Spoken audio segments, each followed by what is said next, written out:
and we are just trying to touch the different aspects of Veda.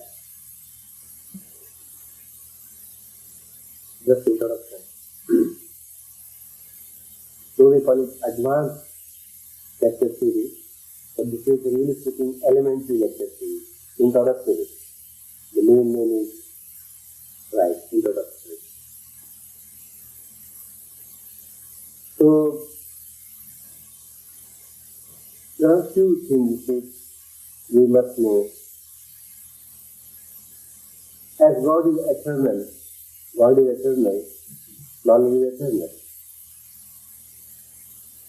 And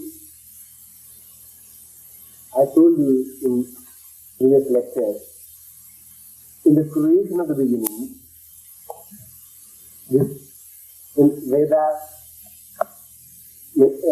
are being manifested through the rishis. So this is not a correct statement basically, because there are infinite creations. This creation is one of those creations. So there was the same knowledge of the Vedas in the previous creations as well, and it will remain in the creations to come as well. So God told matter that eternal. Similarly, the knowledge is eternal, and therefore it is not something of this creation, but which is everlasting. It was, it is, and it will be all the time. Even in the time of dissolution, there is knowledge. The only thing we talk about is, in the beginning of every creation, when the human being comes into existence, then again he gets the same knowledge, again he gets the same thing, this periodicity. So we see creation to creation. Otherwise, if you take a stream of creation, knowledge was there, Vedas were there, Vedas are there, Vedas will be there. And process will be the same again. Maybe with different names of rishis. Not only these Agni, Vayu, Aditya, and Angira, but maybe different rishis, different forms, but the souls will be the same, knowledge will be the same, God will be the same, so the same thing. So knowledge is something eternal, beyond time, space, and even beyond creation, beyond dissolution. Everything was there. Even in the dissolution, everything is there, only difference is in a different state. In a different state. Always remember, the word state is very, very important in the in the matter of creation or anything. Like time, process, state. Every second state is different. Every moment state is different. You see? The same, you say, there is a chain of states, chain of seconds. And same is continued all the time, in the time of creation, in the time of dissolution. Same. Only you can say the different states. Different state of matter, different state of energy, different state of soul, different state of karma, and therefore the whole universe is different all the time. But same thing is going on all the time, continuously. Take the example of day and night, just to imagine the state of creation and the state of dissolution. At daytime, there is a sun, you can see this thing. You can visualize this thing. At night time, there is a darkness. But still, the universe is going on with the same situation, with the same state. Minor differences are there, but still, the same process, the same force, the same thing is going on. Only difference is different state. So now we are, awakened, at night we sleep. But still, the same digestion, the same blood, the same time, the same, you see, sun is there, moon is there, earth is there, they all are moving all around, the whole solar system is moving to the same stage, everything is there. But only sometimes there is a night, sometimes there is a day, but still everything is moving continuously So the difference is state of this, different states. And if you want to count those states, you can count that state every second. Or you can count those states, say, 100 times a second. But every state will be again different from the previous state. State is not the same. Every second you are different, you are not the same. You are changing all the time. Change is the law of nature. Change, all the time change. And that change is controlled by the time, you can say. Or you can say, the change in the form of state. Avastha. So, therefore you say, this sansar, this is the sansar. Sansar means sansarati. It is again flowing all the time, just like a stream of water. Every moment this universe is different because it goes ahead one step. It goes ahead one step. Every second, every time, you see, ahead and ahead. So, this is a formula. This is a process. The whole universe is a process. Chemical reaction is a process. Physical change is a process. You and me are in a process. Process is very important. And process means collection of different states. Very simple. So the basic formula to know the whole universe and the creation and even the knowledge. So knowledge is eternal, means beyond this state. God is eternal, means beyond this state. Whatever the state may be, God will be there, the soul will be there, the Prakriti will be there, and time will be there. But in a different state. Say for example, in childhood I was different, now I am different. After 10 years I will be different. But I was there, I am here now and I will be here. So, you have to understand, though the matter is eternal, but still there is a change. Okay, there is a change in this matter. But soul, God are unchangeable in a way. But still there is one kind of change, we can call the change of karma. Karma Vaishitra, Prati Vaishitram. Because of our different karmas, change of karma, our state is different. So now someone is sick, but after meditation, after exercise, someone will be again healthy. So because of his special efforts, now he is sick. So due to the different karmas, the world is all the time different, new, entirely new, only because of the karma. And the whole universe, you say, is different because of our karma. Toronto is Toronto because of our karma. Different from London because of the different karma. Different karma. We can control this world to some extent, but entirely, but the God controls the whole world universally. He changed the whole world universally. We change to some extent. We change our home, but we cannot change the whole Toronto. One person cannot do that. So our energy, our power, our stamina, our limit is limited, but God is unlimited. But universally they are eternal, but still there is a change. And in the soul, basically soul is the same, but when you come to the karma, so God is all the time. He is remain the same. But he has to manage his soul. That may be there's some difference, but otherwise eternally the God is same. So we must understand and how this change is going on in unchangeable things. Unchangeable things. There is a lot even to explain only this, what is unchangeable and what is changeable, and how this change is going on in even unchangeable things, and we call them eternal, but pravahase anadi. We call it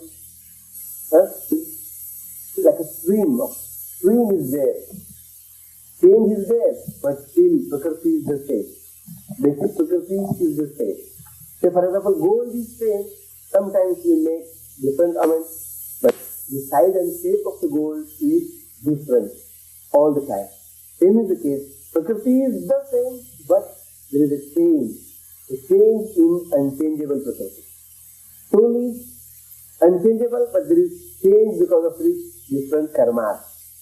God is in a way, I don't say like soul, but in a different way, because of our different characters to give us. Something is there, but still, they are unchangeable and still, and that's the reason why, especially with this Prakriti we call Parivartan, still changeable, all the time changeable, major change basically. So, in the beginning, who have born in, say, after creation, or we say Maithuni people, but Maithuni Prasti. But in the beginning of the creation, when very, very first generation of human beings took birth and came into existence in this world, those people, Agni, Vayu, Aditya and Angira, they get this knowledge. You see? And that's why it has Maithuni Prasti, they got the knowledge. In the beginning, not later on. Many times people say, according to Islam, after 1400 years, through Paigambar, they got the knowledge. Christians say 2000 years ago they got knowledge through Jesus. Before 3000 years, just people say they got knowledge in the form of their religious group. But what about the people before 3000 years? And before 5,000 years, before millions of years, there were still human beings. Then how come they exist in this world? They don't know anything. So it is just impossible. They had a lot of knowledge. And now, when they are studying the Vedas, you see, all these received and those people had enough knowledge. So how can we say that there was no knowledge before Quran, before Bible, before some other thing? There was knowledge. And knowledge is not only in the form of books, but it is in the form of, say, action everywhere, all the time. And that is what the knowledge is. So, therefore, the vision of the Vedas is universal, and the vision of all of the religious books is not universal, and not very scientific, rational, and practical. So, you have to understand these things. And that knowledge, since the beginning of the creation, with the Shruti Parampara, Guru, Shishya, teacher, disciple, you see, traditions, we have got these Vedas now in our hands. Now we write these things in the form of language or script, but before, in the beginning, there was, just we used to learn it by heart, and used to teach it by heart. So, mouth to ears, parampara. The tradition, we call it Shruti Parampara, and that's how we keep it all the time. Now come to another part, which is the structural part of the Vedas now. We know that in Rigveda there are 10 mandalas.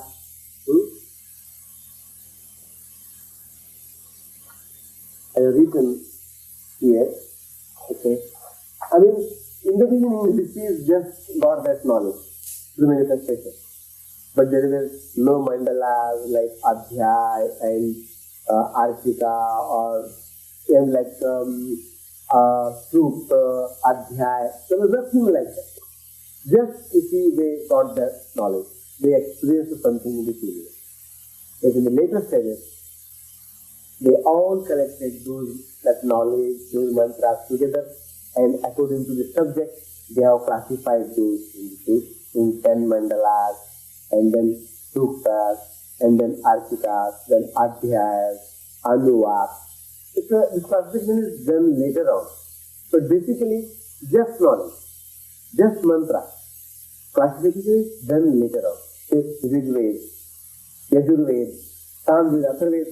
There's not something like, say, one came after the another, one came after the another. No. All mantras were there. They slowly, you see, our rishis realized that knowledge, and somehow they collected it. All them come together, and they have classified them into 4 Vedas, and in 10 mandalas, and then many suktas, and then many adhyayas, and then in many archikas. And this is how we know we have 4 Vedas and this and that. But basically knowledge is one. This classification is just for the sake of our understanding and for our simplicity. And in Veda there are mantras, rishi, Devata, Chanda, every mantra has received these things. I think I explained these things. Am I right? Yeah? I explained it. I don't want to go in those details, but just for one example, Gayatri mantra we call it, just a mantra.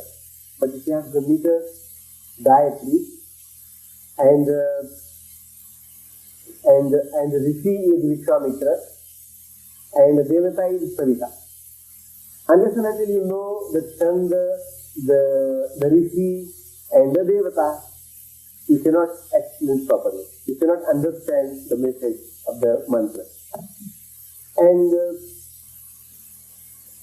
Rishi, Vishwamitra Rishi is the person who realizes it. Devata is the subject of that mantra. That is the subject of this mantra, subject matter. Gayatri is the chanda, the meter in which that poetry is written. There are lots of meters like Jagati, Gayatri, Anushtup, Prashtup, and there are many varieties of Gayatri and Jagati, lots of meters are there. So these things are very important when we want to know the real message of the Vedas. Now, as it is said by Rishidayanand, Ved Sab Satya Vidya Onka Pustak hai. Ved Sab Satya Vidya Onka Pustak hai. Ved is the prime source of all true knowledge. And now, there are lots of religions, lots of texts, and lots of things. So why we say, why Vedas? Why not something else? Why do we insist upon only Vedas is the books of all true knowledge? Why not something else? There should be some reason behind. We don't believe in just faith because this is my faith, because this is how I believe in. No. Why Vedas? Why Quran? Why Bible after all? We have to answer this question. So here we need to compare all those at least major religions in the world, and you can know the same thing accordingly for the rest of the religious books and religions. So the real question is, why Vedas? What is the specialty? The first point, you see, as I mentioned earlier, if this knowledge is a godly knowledge, and this is for the human beings in this world, then one who has created this universe, he must give that knowledge in the very beginning. Not before 400 years, not before 2000 years, but in the beginning of the creation. Otherwise, how can those people know what's right, what's wrong, what's good, what's bad, what's sin, what's virtue? How do they know? And if they don't know at all, then God has no right to punish them. God has no indiscipline to reward them. In this country, there is a constitution, and you know this is the law. This is the way you have to live in this country. This is the law you have to follow in this country. Otherwise, you will be punished. You have to follow the procedure given by the constitution. Then you can say, yes. But if you don't give some system, some laws, how can you say that you are wrong and you are right? You can say, is it written somewhere in the constitution? Is it in a signboard? There is nothing. How do I know? How do I know there is no right turn? How do I know there is no left turn? How do I know I have to stop here? There is no stop sign. Unless and until you get some discipline, some code of conduct, I'm right and I'm wrong. How do you decide what's right, what's wrong? So, if you see human beings came into existence in the beginning of the creation, with these two hands, with this brain, with these two eyes, and with these 2 ears, they must have got some knowledge. Otherwise, there will be no any discipline or any system. And that's why we can say, because Veda or Ved is the most ancient book in this world, and it is the most ancient culture in this world, and therefore we can say, and it is not say manifested before 1400 years, but it is manifested by our rishis in the beginning of the creation. In the beginning of the creation, there is no such a founder person like Muhammad or Jesus or whatever. No founder person, but somehow this knowledge is being accumulated. You see, is experienced by the rishis in the course of time. It was already in this universe in the beginning of the creation. And therefore this is the first criteria, that if any knowledge, if any book of knowledge is say godly, or say we must take it granted, or we can say it is given by God, then it must be in the beginning of the creation. Otherwise we cannot call that book as say godly book, or that knowledge is godly. Very simple. Second thing, Sanskrit language. I have seen it already. Because it's a natural language, this is the most scientific language, this is the most phonetic language, this is the most simplest language in this world at the moment. And as you can say, whatever is natural, the best and the great must be superior, and Vedas are in that superior language, most natural language. Veda deserves to be the godly, or that knowledge is godly. And in short I can say, it's a challenge to the whole world, to you as well. If there is any language which we can call the best language and the perfect language, that can be only Sanskrit. And there cannot be any other language. I should not say like this. I am a student of philosophy, and I must keep this area open for discussion and open for research. But still I can say, there is no language, there cannot be any language so phonetic and so systematic or so scientific, so natural like Sanskrit. Not at all. You cannot. This is the utmost research of our rishis. This is the great contribution given by our rishis to the whole world. Just a natural language, system. And that's its name is Sanskrit. Well prepared, well done. No, Sanskrit. Everything is so systematic. It takes, hours together to explain those things, you see.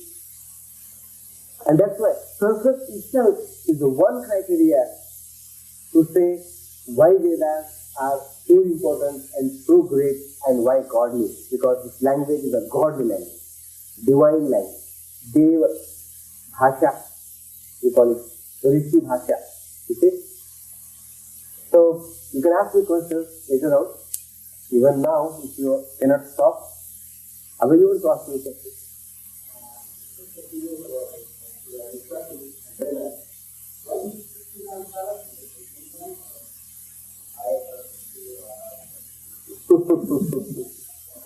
Yeah, the question is this form of samskara is not the universal form of the samskara. We have somehow, classified our life in 15 parts in the later stages. But in the beginning, because they had enough knowledge how to make this human being noble, it was just a way of life basically. The samskaras are just external, system of educating someone or training someone or giving the education basically. Otherwise, just having the opponent sanskar, one is not going to be grateful basically. But that is the way, that is the system, that is the style we have adopted in the later period, just to give the message to the human being that you must be grateful, and this is a symbol for you. These symbols are very casual. You can change this symbol to any symbol. You see?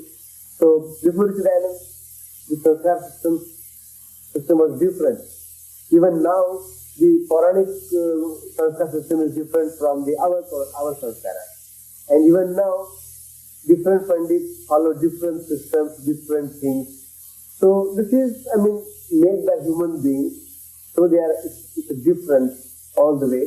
But still the message and the idea, the knowledge behind is universal. Because as we grow, we learn. The nature of life is the same. Childhood, youth age, old age, and everything is the same. First education, then marriage, and then beginning of the old age, and then sannyas. So universally, the lifestyle is same, the science is same, philosophy is same, but the format of sanskara was different. And in the beginning, there may not be something like this, but just the life itself was so, nice, and the system, the social system was so great. So in Satyu, people need not speak truth. All they used to speak truth. There was no need at all to teach them speak truth.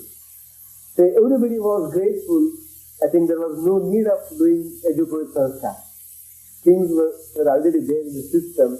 So later on, you see, just to train people, give special training and control people, we did special effort. Our rishis did special effort, and they have given system of sanskara.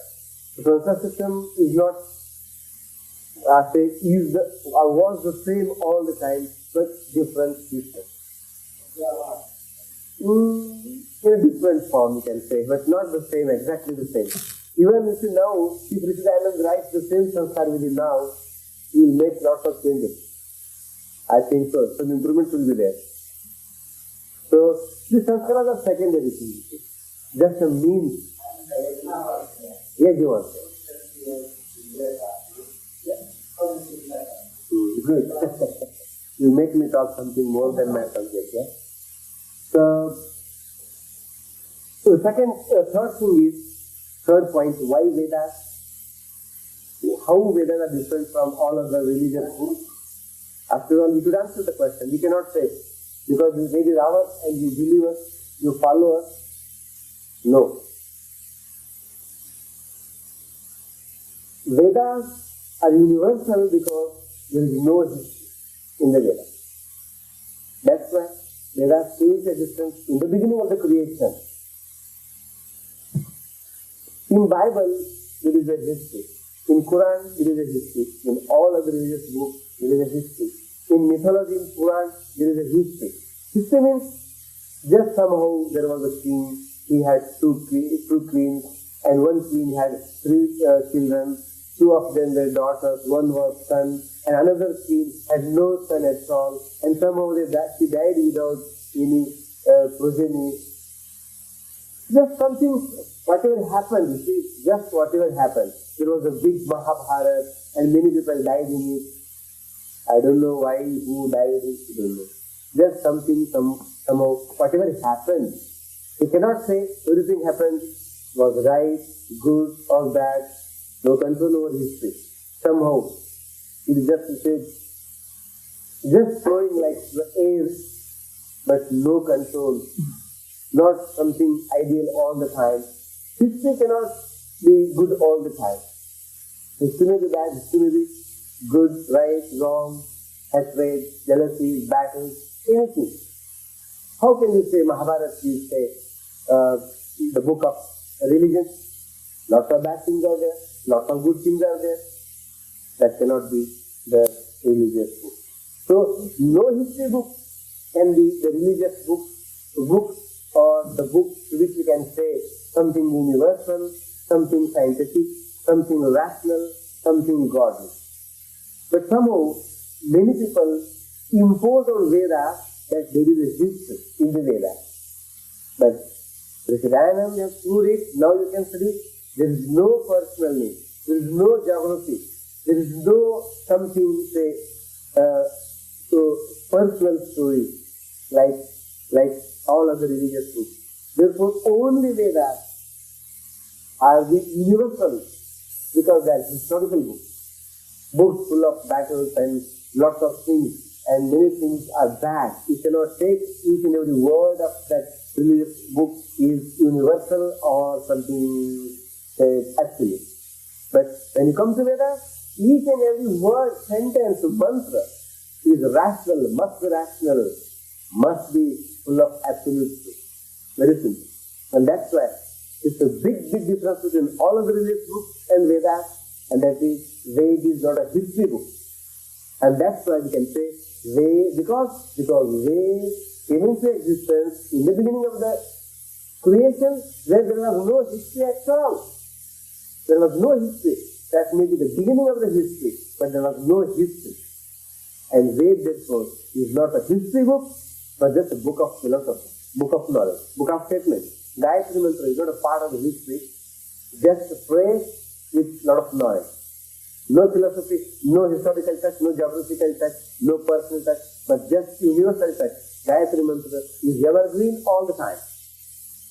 And whatever is evergreen is Veda, and history cannot be evergreen at all. Lots of good and bad things are there. Mythology is allegorical knowledge is allegory.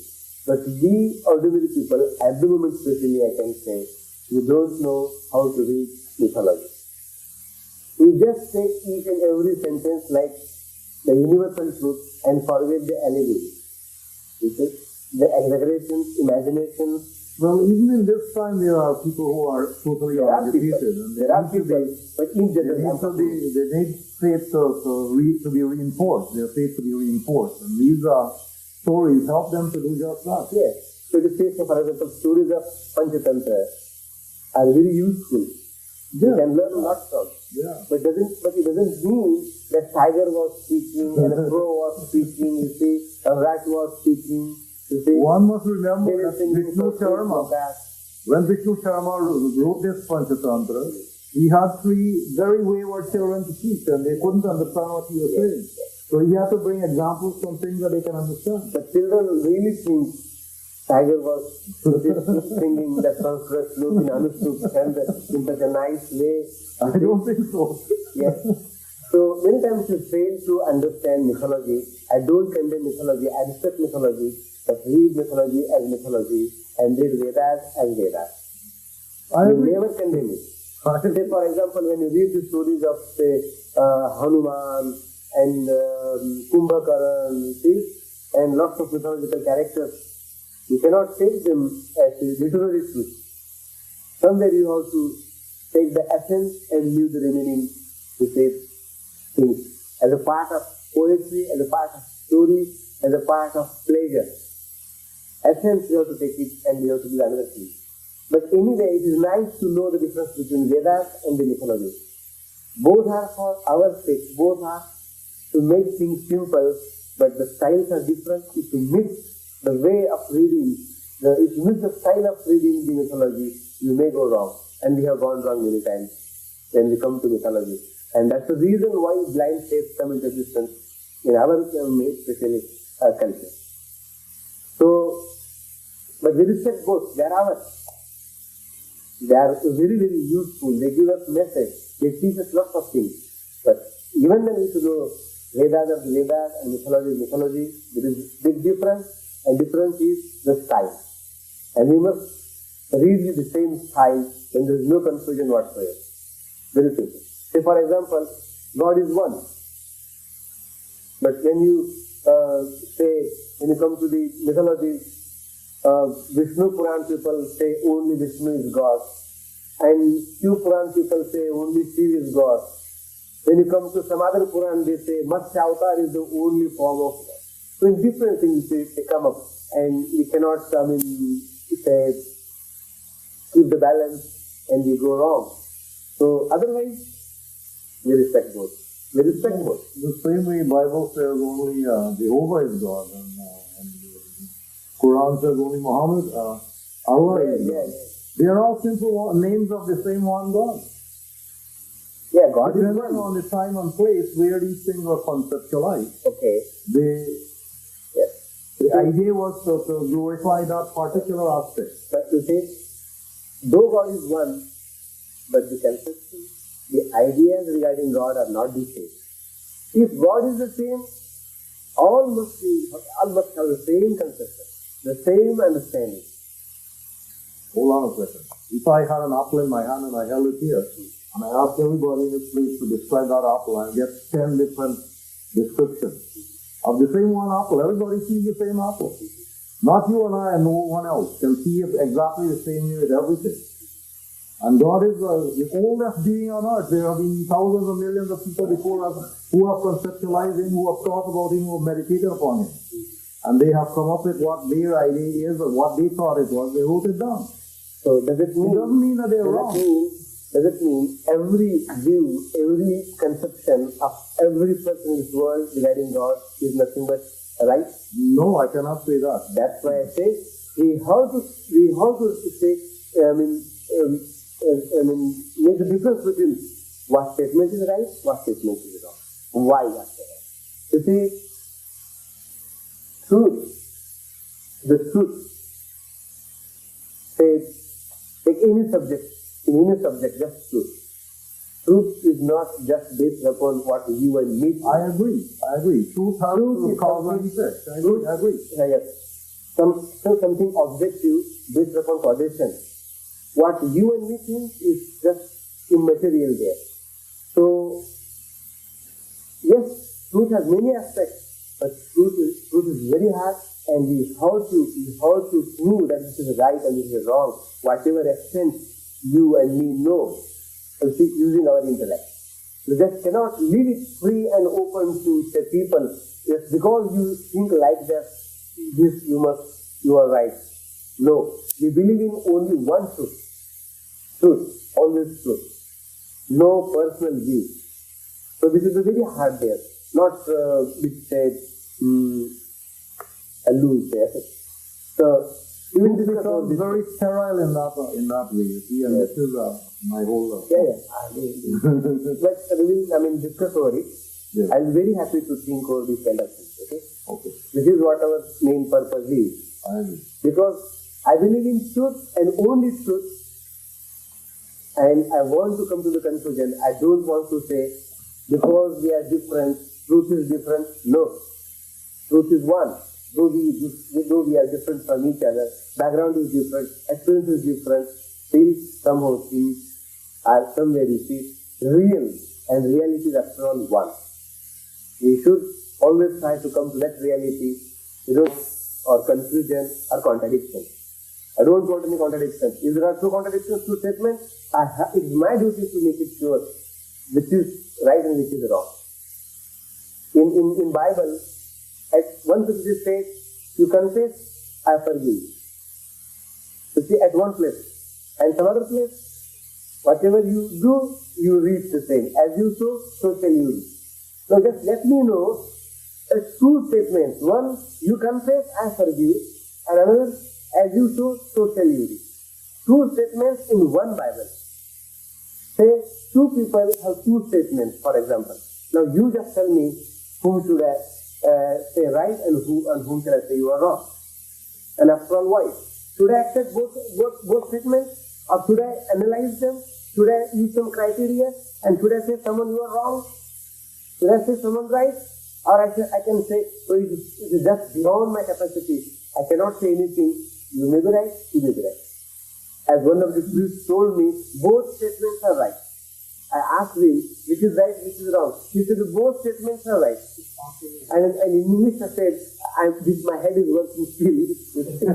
So it may be right, both statements may be right for you, for myself. Not at all, not at all. Whatever background you have, whatever language you speak, whatever country you are born, no problem. But two contradictory statements are different from each other. At least we know something. Yes, I don't talk about the absolute truth all the time, but at least whatever intelligence we have, whatever criteria we have got at the moment, yes, we have something. We have something to know the truth. So, it's difficult anyway to know what's right, what's wrong, but still. So, let us go back again here. So, Veda is not a history book. Very simple, Veda is not a history book. All other religious books, including mythology, are historical books. sometimes history in poetry, sometimes poetry in history, full of imagination and exaggeration and contradiction. So we have to make the sense out of those things and take the sensible things and leave the imaginary things and poetic things. Very simple. But still we respect mythology, okay? They're not against mythology. The fourth statement, why Vedas? The fourth logic is, if Vedas are so respectable, so good, so nice, you say, they must be natural. And I promise you here, and it is open challenge to all of you, it is not just my statement here, no way. Don't take any statement as my personal statement, no. Hari is now, recently joined our class. Here, whatever statement I give, whatever word I speak, this is not my personal dear. My every statement must pass the test of physics, chemistry, mathematics, and every branch of knowledge you and me know at the moment. Don't take it because I'm an Acharya, because I know Sanskrit. No, you have got your brain, and that brain is equally good, like my brain. You have the rationality, you have logic. You are the professional people of some other branches of knowledge, and that is enough to know what's right, what's wrong. So don't take in a statement here the personal statement, but every statement which is regarding Vedas must do every test of this truth, and only then it is the Vedas. Otherwise, it is a mythology or it is something else, and I don't respect that at all. So, fortunately, you see, up to now, whatever we have studied is based upon the law. It will not be anything very simple. If it is, then we have to think of, and it's not natural, and that is the way. That is the system of Veda. And I can say, not 100% all of the religions, all partial things, because there's partial, you can say, impossible part. Some part is natural and possible, okay, and holds the law of causation, and some part of those religious books does not hold the laws of nature or based upon the law. Every statement and based upon the universal all the time. But the criteria to the truth of the Vedas is just the nature, and every natural law is the universal law, and that is the way. That is the way. And this is the beauty of the Vedas, and that's the way. This is the fourth reason why Vedas. And fifth is no contradiction. As I told you, in Bible, in Quran, in other religious books, you can find many contradictions. Many contradictions, not one, many. But in Vedas, there is no contradiction. There should not be contradiction. If there is contradiction, yes, we are ready to accept it and say, yes, it's wrong. Very simple. There should not be contradiction. A book written by one person, if he has any brain, he will not write things contradictory to each other. Very simple understanding. At least if there is one author, there should be at least wrong of the same kind, right of the same kind, but no contradictions all the time. Like in Bible, at one place, you confess, I forgive, next time, as you sow, so shall you reap. What can we call this contradictory statement? You accept it. We never accept this kind of contradictory. We are wise enough to know the contradictory thing, at least contradictory thing. And when two things are before me, this is my duty, this is my full right to investigate two statements and come to the conclusion. You come to science, you come to physics, chemistry, any branch of the science, contradictions are always open for discussion and we should be wise enough to know the difference between those contradictory statements and come to the conclusion what's right, what's wrong. Very simple it is. Must be open. So, in the Vedas, no contradiction. Everything is just one thought, developing one thought. So, and if you find any contradiction, you are welcome. We will discuss it next time, the next lecture. So, and that's the Veda. No contradiction.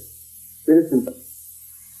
And the sixth reason why Veda is, no hatred, no jealousy, no ego problems, no ignorance, nothing.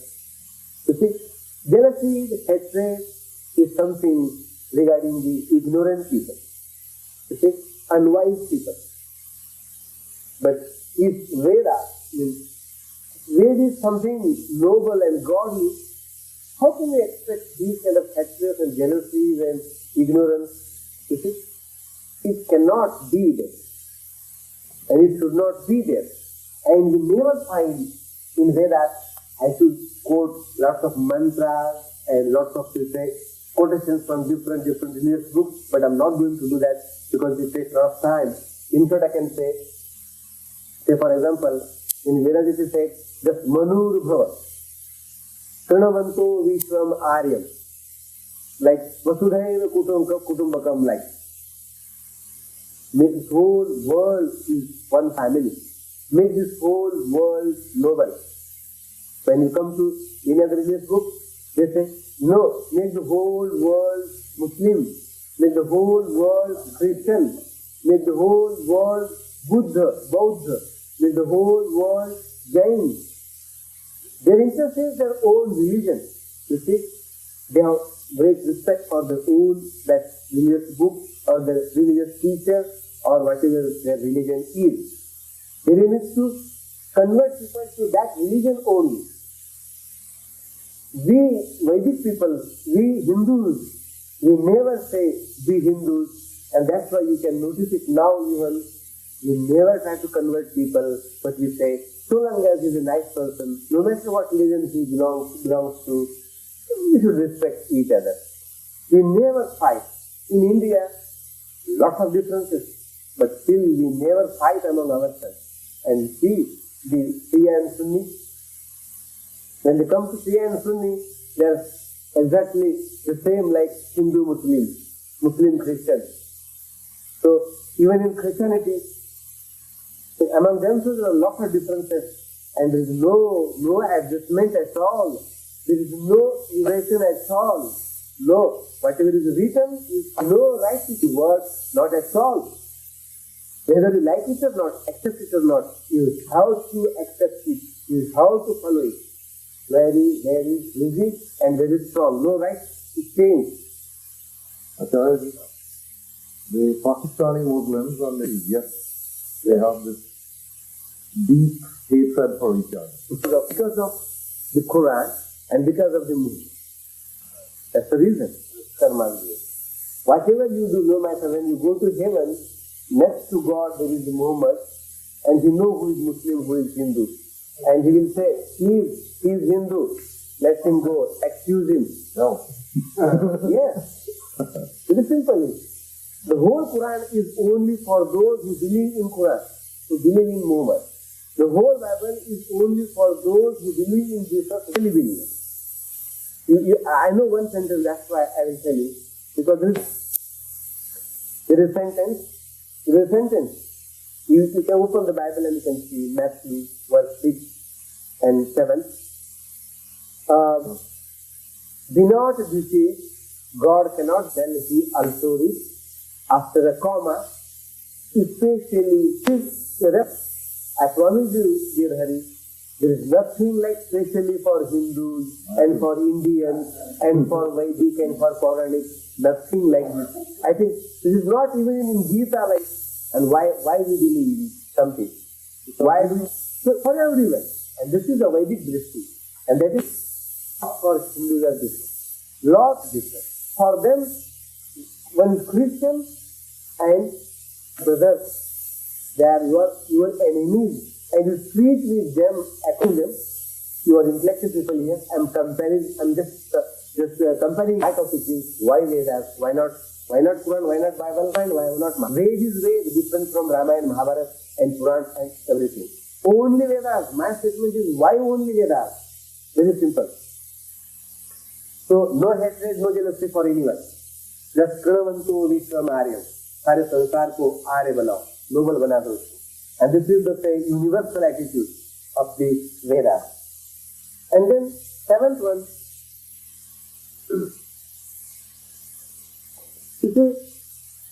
We have already discussed this topic of creation.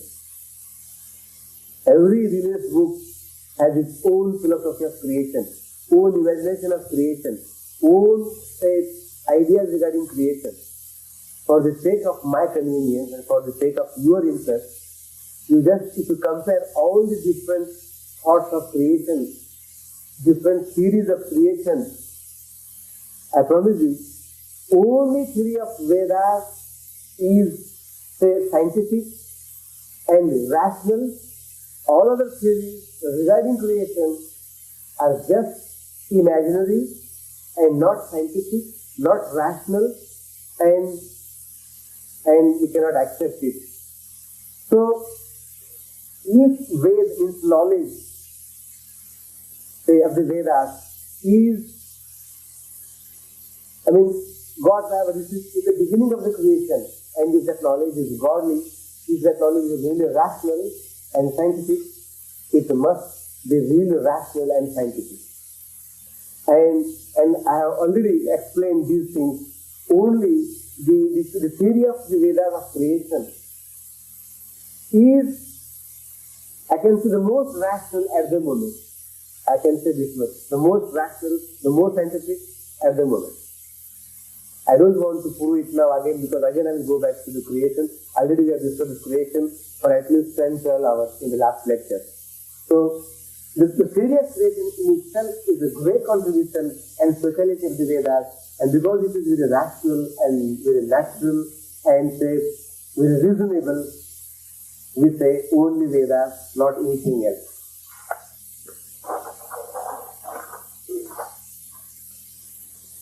So, if Vedas, or something full of all knowledge we need, there must be the knowledge of liberation and bondage as well. There must be the knowledge of birth and death as well. There must be the knowledge of, human age as well. The science of age, Ayurveda as well. And when you study Vedas, lots of mantras, you will find the science of birth and death, the theory of liberation and bondage is so perfect. And the process of achieving, the method of achieving the liberation, the path of achieving the liberation is perfect. So, in all other religious books, if you take the sadhana marg, the method, the process of achieving the liberation, if you take it, for us, Ashtanga Yoga is the process of reaching the state of liberation. Or Ishwar Stuti, Prarthana, Upasana, or Ahimsa, Satya, Brahmacharya, Aparigraha, Santosh, Tapa, Swadhyaya, Supanadhanani. Yes? Dharma ke lakshan, if you go through. So, the way, one way. This is the one standard, the one level. On the other hand, if you want the heaven, my dear, and somehow if you are in, at the moment, Muslim religion, no such ahimsa, satya, brahmacharya, parigraha. There is nothing like Shaucha, Santosh, Tapa, Swadhyaya, Pranadharani at all. There is nothing. Just you, if you kill, not exactly, but if you kill 100 kafirs, or if you convert 100 kafirs to Islam, you will be called as Qazi, and you will be respected in the heaven, and you will get 70 hurray, and colorful wine, and the rivers of milk, and the river of honey, and you will never grow older, you will remain young forever. The only thing, if you serve the Quran, if you follow the Quran, and the Quranic duty is to convert people to Islam, and that is the order of the Muhammad, and that is the order of the God. And you need not do any jap, tap, seva, nothing. It is not necessary. you see, the only one condition, one thing is enough for you to get the heaven and to be a nice person. Just you say, I believe in Muhammad. And that's why some Muslim, Muhammad Jinnah says, a wicked Muslim is far better than this Mahatma Gandhi. His statement, because he is Muslim and he is not Muslim. This is enough. This is enough to go to hell. Mahatma Gandhi went to hell. And every wicked Muslim, because he is Muslim, heaven is open for him. Because next to God there is Muhammad. There is one big crown, Sinhasan, and there is next to God Muhammad. And he is there to help you. Unfortunately, according to Vedas, dear brothers and sisters, there is no one next to God. There is only God, and you go there with your karmas, and you will not say anything. He will make doodh ka doodh, pani ka pani. No help, nothing. And that's the reason why people, don't like ourselves. Ignorant people want corruption, confession, forgiveness. You see, no matter what you do, एक नारियल दूंगा तो माफ करना. You see, people go to Balaji. You see, let me win this case and $1 million. I will give you 100,000 or whatever, $100, $10,000. They go to Balaji Venkateshwar and put money in that money pot, and they feel, oh my God, Balaji, you are great. You gave me $1,000, I gave you $100. Bargaining, you see.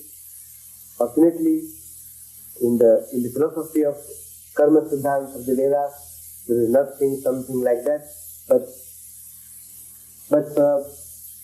if you do something like that, you will go to hell directly.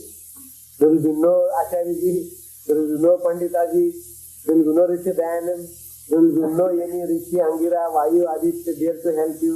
No, help yourself and mind your karma. That's it. Such a great philosophy, you see. Acharya, because of Islam and Christianity, what they offer to people, to find people are attracted towards that religion, and they join that religion. For example, I was reading an article in Sri Lanka. A Hindu man, they decide to become Muslim because they get to marry a 2 wife or 3 wives, whatever it is. You know. And another thing too, you find here that when a Hindu boy marries especially a Muslim, you find that he becomes Muslim, and even a girl married. So Hinduism is losing out all the time. Most people are being lost. This is the temptation they have given to ordinary people. If you are a Hindu in India, especially, I will tell you, I will agree with you. You cannot do 2 marriages. You cannot have 2 wives to enjoy. Wow. But if you are a Muslim, you can have 4, 5, up to 40. No government can stop you. One of our Hindu man wanted to get married with 2 ladies, and because he had no choice in the law, according to the constitution, but he has one escape. If you become Muslim, then go ahead. Good temptation. In this time, they just not over. What was that time? Satayuga.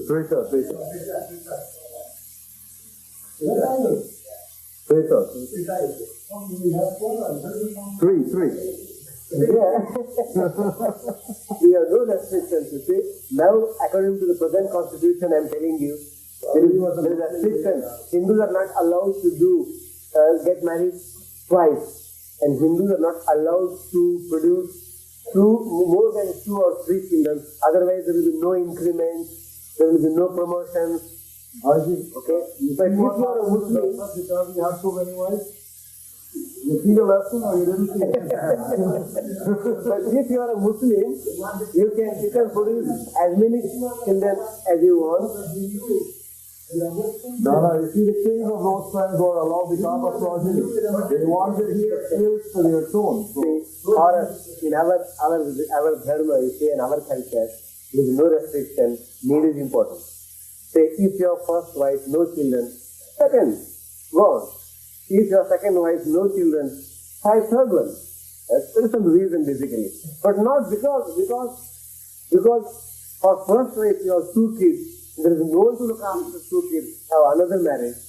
Then second wife, again two more children, to look after those children, you have another marriage.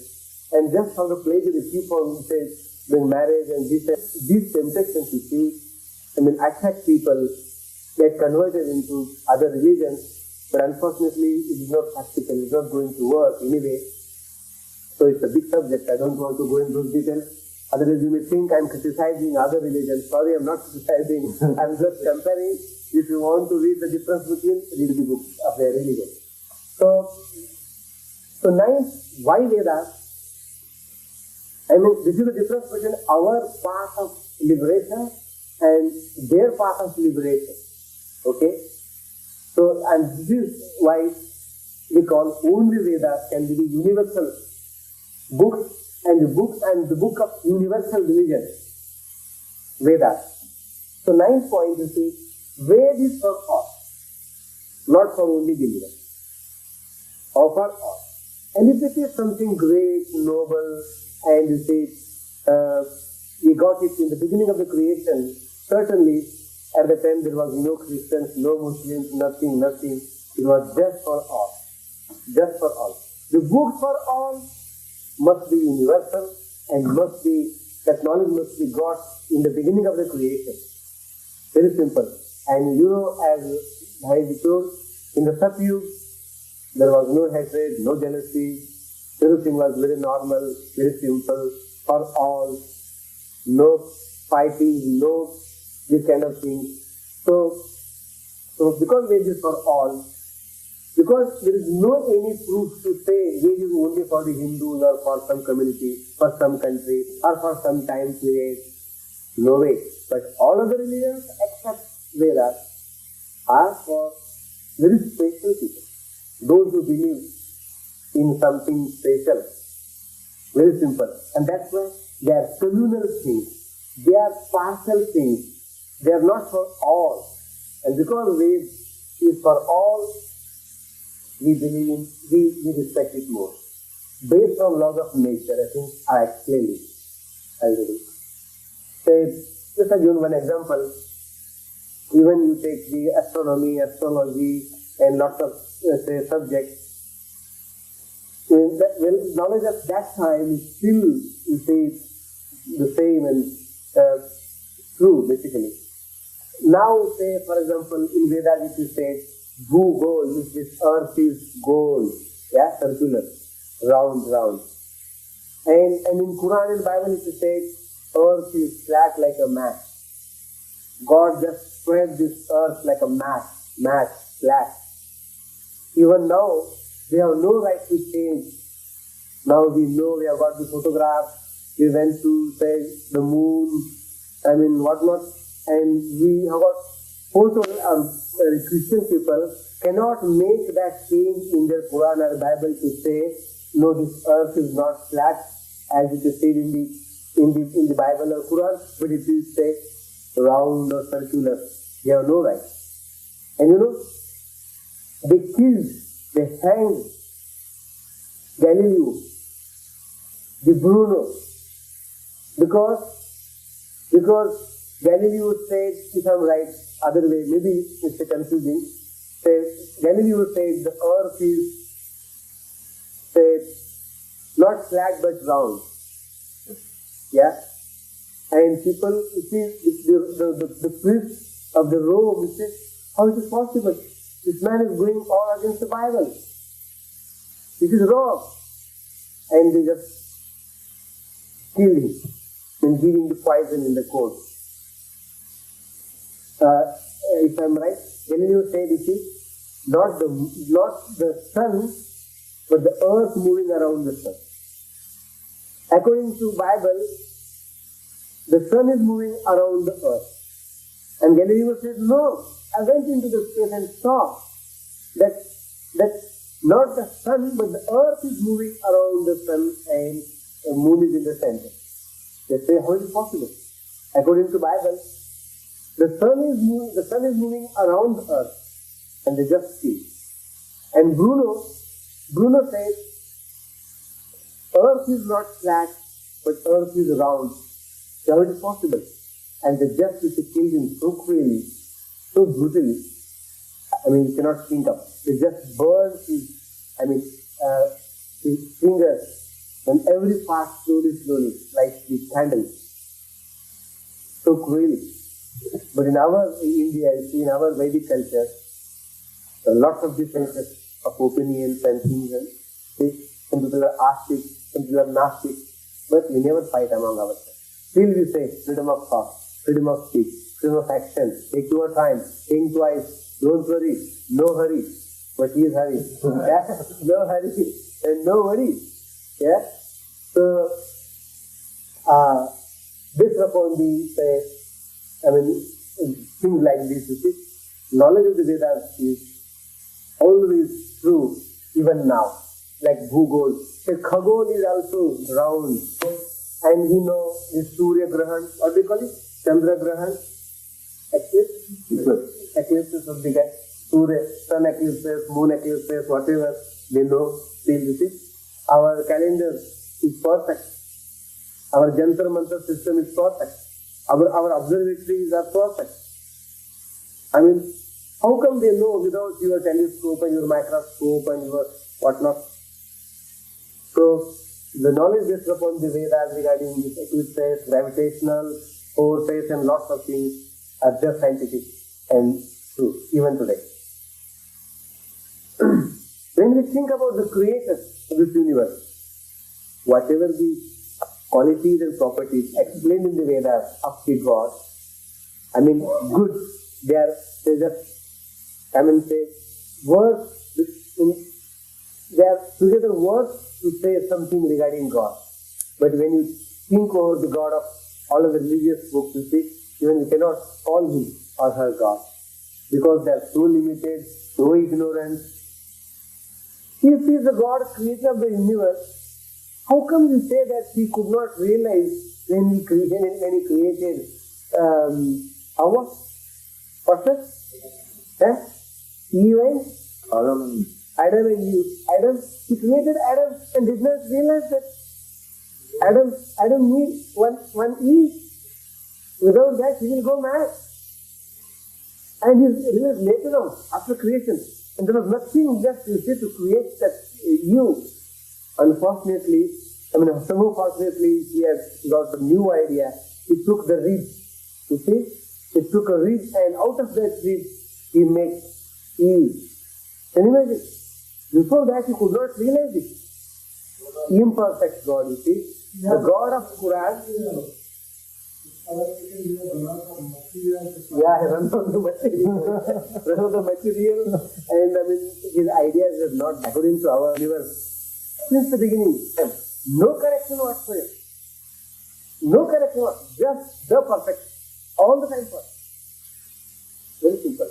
No God of Bible, no God of Quran, and other. There are lots of Muslims. Ordered that Adam do not eat this fruit. You see?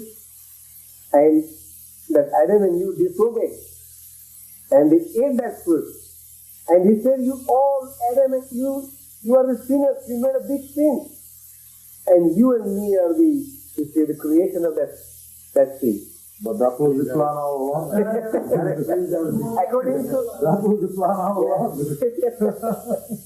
According to our Vedic philosophy, this is not a sin, but this is the noblest job family people have to do to maintain this universe. And it is their duty to create the noble human being in this world. They don't call it something bad and you say, actually, no, we respect it. Because it is a godly gift.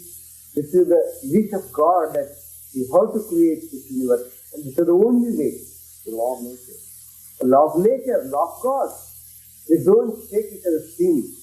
Even our Hindu people, many times, if I name it because I don't worry, I'm a very bold person, I don't bother. If you want any quotation, I can give you. In Brahma Kumari, Hari, if you read the book of Brahma Kumari, to them, sex is ashleel. Ashleel means a sin, a bad thing. something very bad asleep. And that's why in the family life, their style is, you see, after say 10 years, 15 years, 20 years marriage, wife starts calling husband as brother and sister. There is no brother and sister. One of my friends said, "Oh my darling, how can I call you now sister? You are my wife. How can I call you now sister? My sister is Kamla. How? You are not my Kamla. You are my wife." And he's fighting, you see, and is yours. He said, how can I accept you as a sister? You are my wife. He said, no, it's a asli, you see. It's a fact, it's a asli, and now we are brothers and sisters. According to Vedas, sex is not asli. Sorry? Did they have any children? Yeah, they have children. They have children? They have children. And you see, the surprising thing is, especially in that case, I know lots of cases, especially in Brahma Kumari, when they start, say, when especially ladies start calling husband brother, and many husbands don't like that idea. And many families are there divorced. Big problem. You see, that's why I told them, please come to Arya Samaj and we will settle it down. So, this is the philosophy, you see. And in Vedas it says, no, sex is something the noblest, divine, sublime. You see? Only thing is, be a nice human being, limitations, there is a time. You see, maybe some system is there. Otherwise, noble, great. And this is the philosophy of the Vedas. So, that's why you see, whatever the qualities and properties we explain in the name of God, they are really, you see, very, very worthy and suitable for God. But all of the qualities and properties explained by all of the religions except Vedic Dharma, except Vedas, they cannot prove that God is that. I mean, God is all knowledge, all pervading, all power, but you can't think, you see, how that God is that ignorant. The God of Quran is ignorant, the God of Bible is ignorant. Very simple. We cannot call it God. So the way God of the Vedas is really God, because His knowledge, His action, His attitude, His everything is, you see, says suitable to God. Very simple. So and that's why Vedas. First is सब सत्य विद्याओं का भंडार है. It's a big statement. Basically, I read. It's a very big statement. We say Ved is the prime source of all true knowledge. How can you believe? Raja Ram Mohan Rai and other scholars requested this and please remove that sub word. No, don't say Ved is the source of all knowledge. Just say Ved is the source of knowledge. Whatever knowledge. But don't say all knowledge. Then said no. All knowledge. And that's why Raja Ram Mohan Rai and the contemporary scholars and the reformists could not join Arya Samaj. Otherwise, they all might have been Arya Samaj. And this one, because of man of principle, you see, no compromise, no contradictions there. He said all knowledge. And brothers and sisters, don't take this book just say the ultimate way. It's just something in book form, which we many times don't understand basically. It's just beyond our capacity. But the real way means just knowledge. Knowledge means knowledge, and knowledge is created by God. Every knowledge is created by God, and that's why we say God or the code of conduct or the word of God is the prime source of all knowledge. Means God is the prime source of all knowledge. And because in Vedas, even in this book, there is physics, there is chemistry, there is mathematics, but in a seed form, in a very elementary form, you can find, I can say at least too much, very much knowledge. And that's why we call it Sarva Satya Vidya Unka Bhandar. Very simple. If you want to know more about this point, I request you to read Introduction to Veda. And I will give you some more examples later on. But you read Introduction to Vedas. I have got 2 copies which you are interested, you can buy. I cannot donate you. Yeah. So I cannot donate you. So now, 13th point, why Vedas?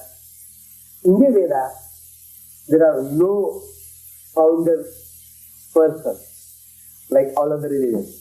There are no saints and local gurus, acharyas, shastris, pandits, not local pandits there. And there is only one God and principle. That's it. No king, no Mahatma, no founder, nothing. But just one God and principle. God and principle. And there is no one to help you when you come to your karma phala. No Mahatma is there to help you, no Paigambar is there to help you, no messenger is there to help you, but you will be only yourself. And therefore, in the Veda, there is no space, there is no name, there is no existence of any local Pandit, any local Mahatma, any local Acharya, any local Shastri, any local Purohit. No way at all. And that's why Veda is universal, not something local property or personal property or the personal collection of personal views and ideas and imaginations and blind faith. And so on and so forth. And that's why Veda. Lots of things are there, but 13 point. Why only Veda? And our side is why and why not? Logic, rationality. I think quickly I will finish the thing. I don't need to explain, just I will go ahead and finish the topic here. In Rig Veda, when you come to the pronunciation of the Veda, 3 types of pronunciation. One is fast, then medium, then and slow. 3 ways. Say for example, Rig Veda, fast. Yajurveda, medium. And Samveda, very slow. You can know. 3 ways of pronunciation, Veda pronunciation of the Veda mantra. Very roughly. So when we say recite the mantras, even in our Sandhya and Havan, we recite mantras quickly. The mantras of Rig Veda. When you come to Yajurveda, you become a bit slow. And when you come to Samveda, then you become very, very slow. So, just a rough classification. And then, when you come to Rig Veda now, there are 10 mandals, means 10 big chapters. In those 10, there are 1028 suktas and there are mantras. Totally, there are 10,589 mantras and of subject or some kind of mantras together in a different similarities and dissimilarities and somehow means 10 mandalas. You divide all these mantras in 10 ashtakas.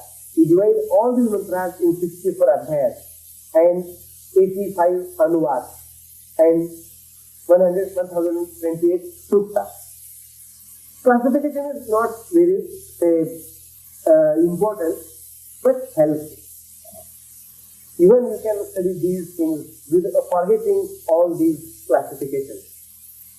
But this classification helps you to have one subject together in one go.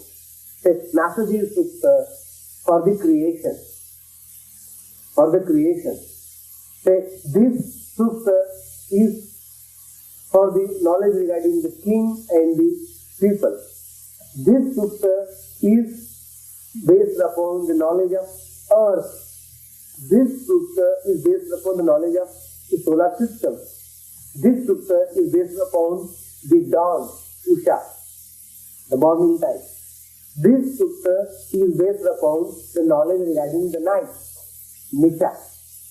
So they have just classified these mantras on the basis of the different subjects for our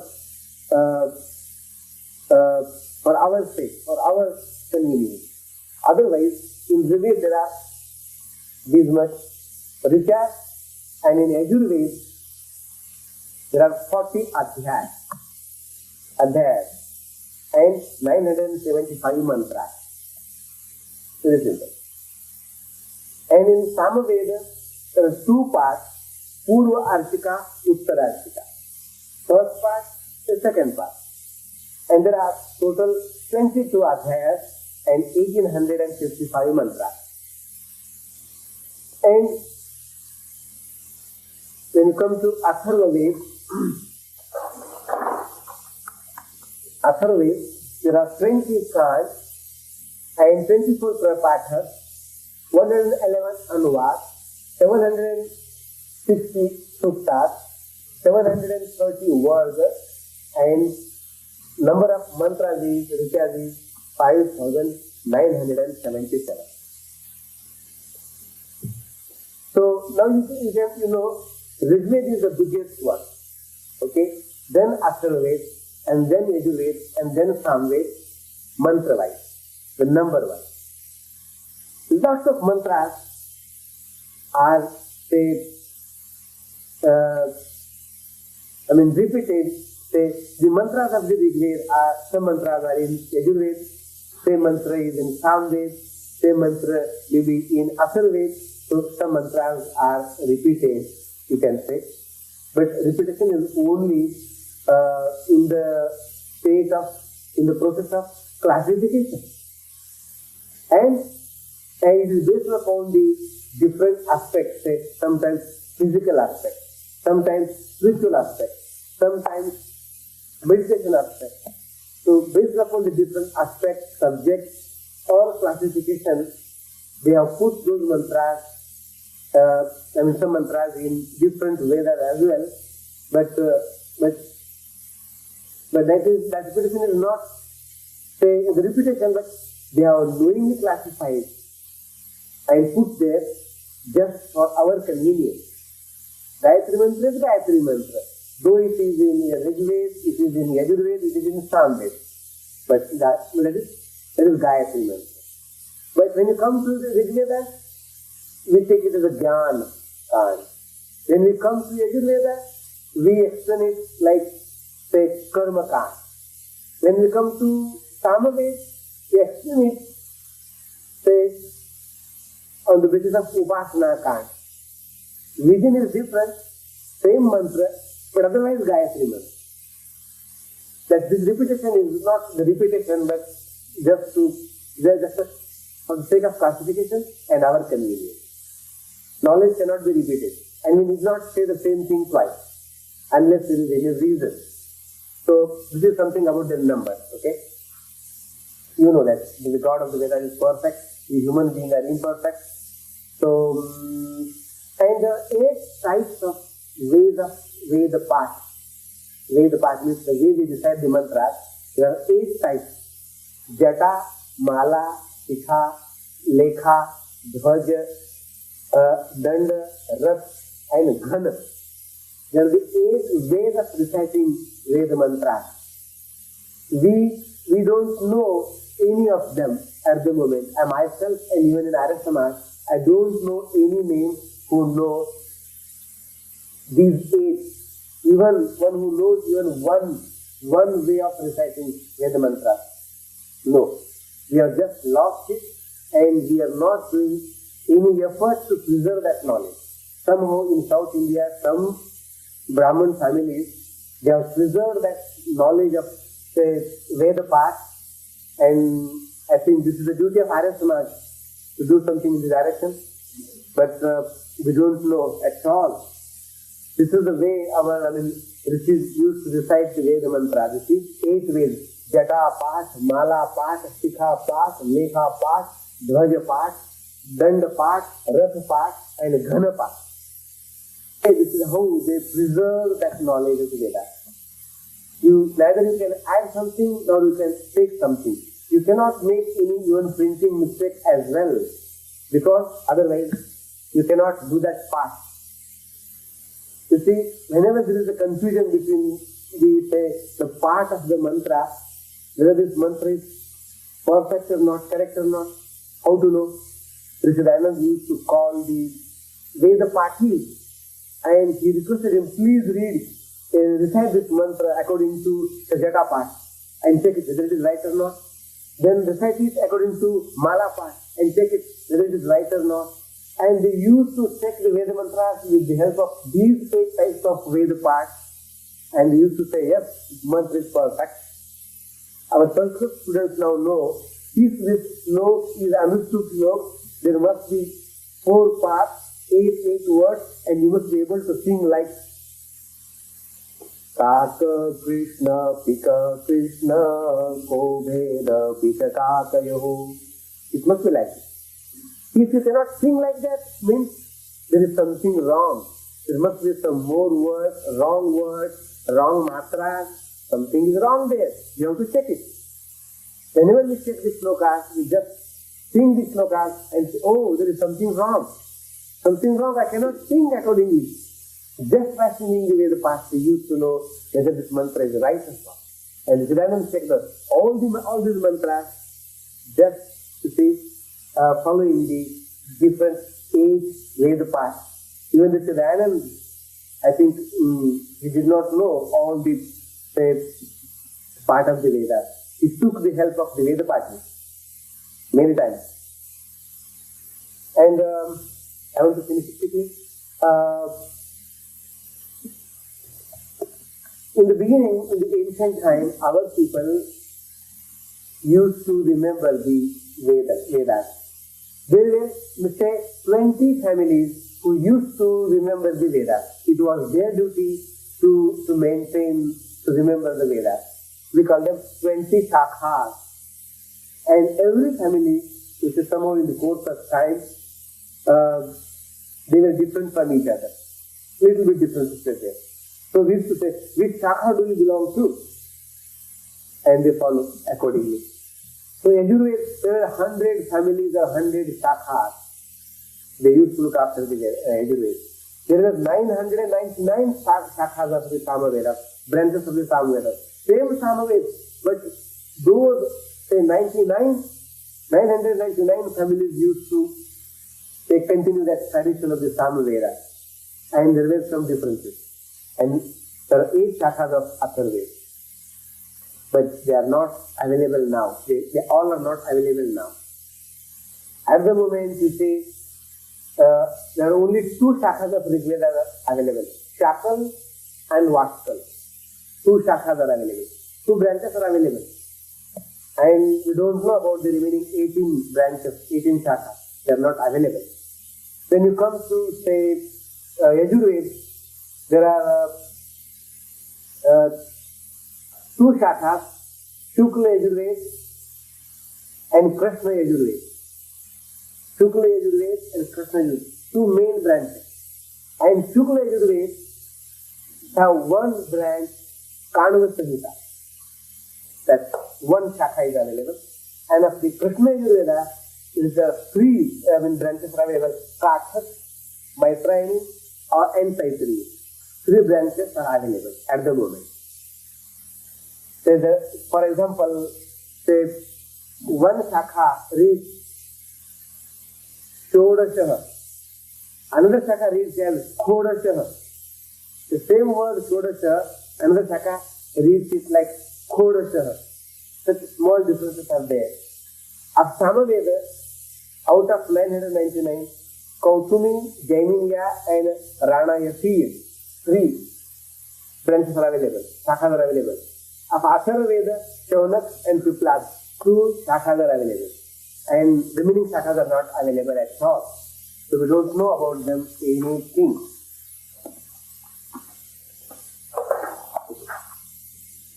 And that's it. So you have 15 minutes for questions. Or recite which? First one. Yeah. And then second? No. You cannot translate it like that. Cannot translate it like that. Black and white.